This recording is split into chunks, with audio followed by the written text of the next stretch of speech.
So hello and welcome back to my channel. Today I am continuing the Learn Tarot series with me, and I am filming this on the day that it's actually going to come out because I am behind schedule, weirdly.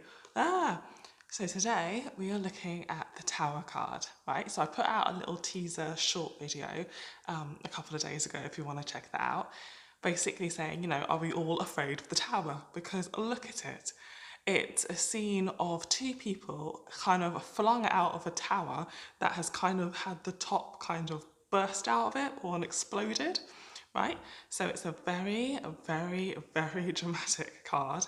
It comes right after the Devil card. So, the tower is not letting up on us when it comes to intensity at the moment.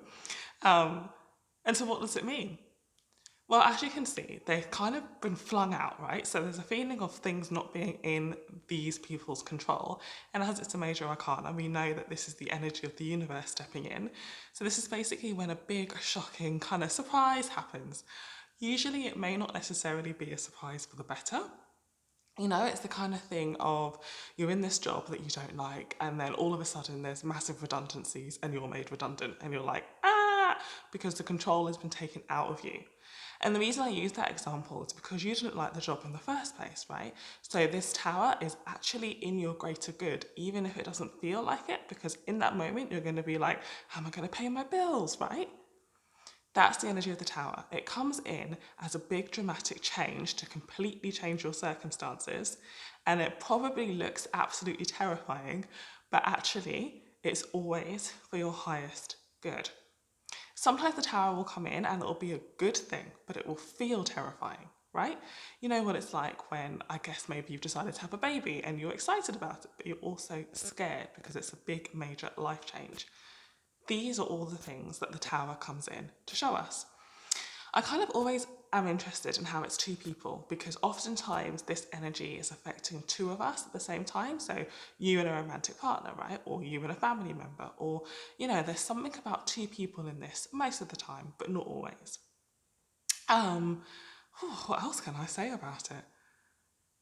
Yeah, the tower is dramatic. There's not much else to say about it. It's dramatic. It's a massive, big life change turn of events. These clouds at the top here often speak of confusion, because in the midst of this, you may be thinking, what on earth am I going to do? It really throws things into disarray. Okay. That's the Tower card. Next week, we look at the Star card, which is what happens when you clear up the tower, right? Or when you get to grips with the tower. And it's an absolutely beautiful card. I think it's the Star card next week anyway. So yes, are you scared of it? It's a little bit scary, but the most important thing to remember with the tower is that it is for our highest good, even if it doesn't always feel like it, which is a hard lesson to learn. It's probably one of the hardest life lessons that we can learn, which is that sometimes terrible things happen and they are meant to course correct us and put us on the path to greater things, right? Sometimes that's hard to accept though. So the tower is always a difficult one to swallow. It's very significant, but it can feel exciting, exhilarating, it can feel terrifying. It all depends on what actually is coming up in our lives. All right, I hope that helps. I'll stop jabbering now. Have a lovely Saturday. Take care.